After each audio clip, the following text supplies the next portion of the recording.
Back to back মানে ওইভাবে hit কজন দিয়েছে আমার বলা খুব মুশকিল আমার পক্ষে।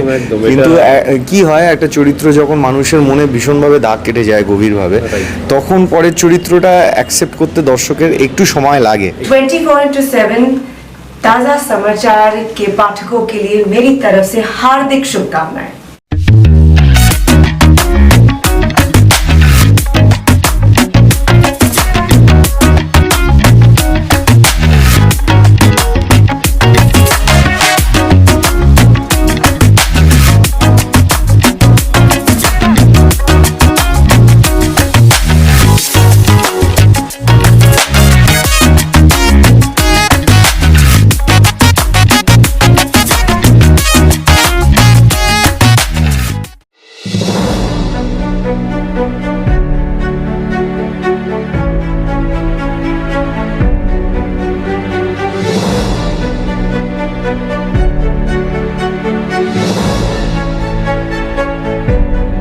এই মুহূর্তে জি বাংলার সব থেকে জনপ্রিয় ধারাবাহিক হলো তুই আমার হিরো, এবং তুই আমার হিরোর যিনি লিডে অভিনয় করছেন নানা দাদা রুবেল দাস আজকে আমাদের মধ্যে উপস্থিত। রুবেল, প্রথমে তো যে চরিত্রতে তুমি অভিনয় করছো সে সাক্ষ্য আর কি, লোকে খুবই পছন্দ করছে এবং সিরিয়ালটি খুবই জনপ্রিয় হয়ে উঠেছে ইতিমধ্যে। যখন তুমি এই ক্যারেক্টারটা নিয়ে ভাবছিলে বা তোমার কাছে অফারটা এসেছিল, কীরকম থিঙ্কিং তোমার মাথায় চলছিল, কী ধরনের ভাবনা তোমার মাথায় ছিল?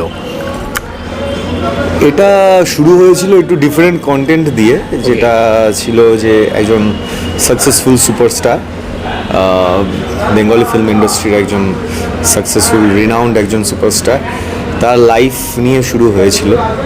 অ্যান্ড আমি এর আগে maximum the boy next door ক্যারেক্টারই করেছি, যার জন্যে এই চরিত্রটা অ্যাকসেপ্টেন্সও হওয়াটা একটু ডিফিকাল্ট ছিল, কারণ মানুষ একটু পাশের বাড়ির ছেলেকে বেশি পছন্দ করে, পাশের বাড়ির মেয়েকে বেশি পছন্দ করে। তো সেক্ষেত্রে এটা একটু ডিফারেন্ট ছিল, ভিন্ন স্বাদের ছিল।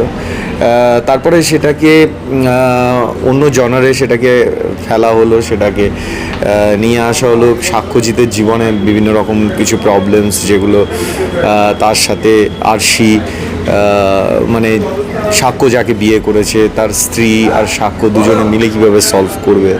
তারপরে এখন ঘটনাচক্রে একটা লিপ আনা হলো, সেটা 23 বছরের একটা লিপ। 23 বছর পর এখন সাক্ষ্যজিতের এই এখন যে গেট আপে আমি রয়েছি, তো এখন চরিত্রটা আমি চেষ্টা করছি একটু ডিফারেন্ট ওয়েতে করার, যেহেতু এজিংটাকেও আমাকে ফুটিয়ে তুলতে হবে, তো সব কিছু মিলে ট্রাই করছি একটু ডিফারেন্ট ওয়েতে করার। শুভ জন্মদিন।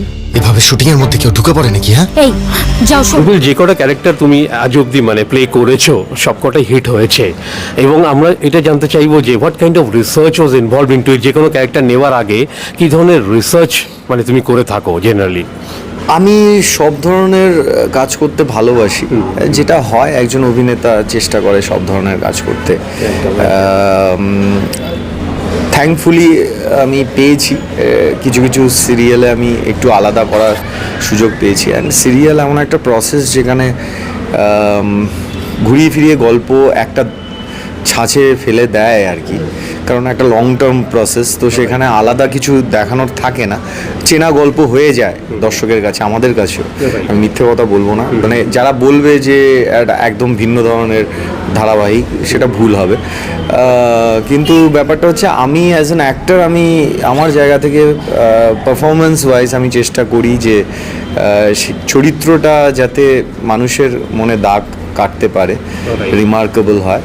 তো তার জন্যে আমি চেষ্টা করি যে একটু ডিফারেন্ট ওয়েতে করার। আর আমি কমেডি নিজস্ব জায়গা থেকে বলবো, আমি একটু কমেডি ভালোবাসি, তো কমেডি করার চেষ্টা করি যখন সুযোগ পাই। ইন্টেন্স চরিত্র থাকলে ইন্টেন্সিটি বাড়ানোর চেষ্টা করি, অ্যাকশনটাকে আমি ইন্টেন্সিটি দিয়ে করার চেষ্টা করি। তো সব কিছু মিলে আমি ট্রাই করি। কি ধরনের অ্যাপ্রিসিয়েশন তুমি পাচ্ছ জেনারেলি, মানে এই মুহূর্তে এই মুহূর্তে? এই মুহূর্তে অ্যাপ্রিসিয়েশন, মিক্স অ্যাপ্রিসিয়েশন পাচ্ছি অনেকে, কারণ আমার এর আগের ধারাবাহিক যে নিমফুলের মধু যেহেতু ইট ওয়াজ মেগা হিট, Exactly. তো অনেকে সেটার সাথে কম্পেয়ার করে ফেলছে, বাট যেটা হয় আর কি যে ব্যাক টু ব্যাক মানে ওইভাবে হিট কজন দিয়েছে আমার বলা খুব মুশকিল আমার না, না, পক্ষে। একদম, একদম, কিন্তু এটা- কি হয়, একটা চরিত্র যখন মানুষের মনে ভীষণভাবে দাগ কেটে যায় গভীরভাবে, তখন পরের চরিত্রটা অ্যাকসেপ্ট করতে দর্শকের একটু সময় লাগে। আর সেক্ষেত্রে আমি ব্যাক টু ব্যাক যেহেতু প্রজেক্টটা করে ফেলেছি নিজস্ব কারণে, তো আমি আমার জায়গা থেকে সাক্ষ্যজিৎকে প্রেজেন্ট করার চেষ্টা করছি, আর অনেকে পছন্দ করছে, যারা পছন্দ করছে তাদের জন্য আমি উৎসাহ পাচ্ছি। আমার চেষ্টা চলছে যে তাদের যাতে পছন্দের জায়গাটা আমি বজায় রাখতে পারি, আর যারা পছন্দ করছে না এই আর কি।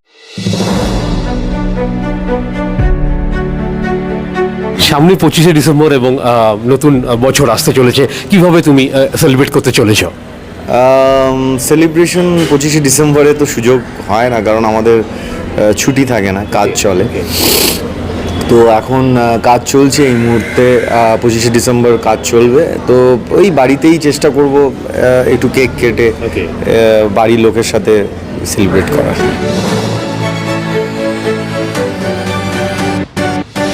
এই মুহূর্তে যে সমস্ত দর্শক আমাদের চ্যানেলের মাধ্যমে তোমাকে দেখছে বা শুনছে তাদের উদ্দেশ্যে এই সিরিয়ালকে ঘিরে বা নতুন বছর উপলক্ষে কি মেসেজ তুমি দিতে চাইবে? নতুন বছরে বলবো যে দর্শক যারা অলরেডি তুই আমার হিরো দেখছেন, তারা দেখুন, এভাবে ভালোবাসা দিন। আর আমাদের একটা প্রচেষ্টা, একটা নতুন গল্পের একটা নতুন মোড় আমরা আনার চেষ্টা করেছি, তো আশা করি আপনাদের ভালো লাগবে। যেভাবে ভালোবাসা দিয়েছেন ওভাবেই ভালোবাসা দেবেন। আমার সাথে কথা বলার জন্য অসংখ্য ধন্যবাদ রুবেল। Thank you.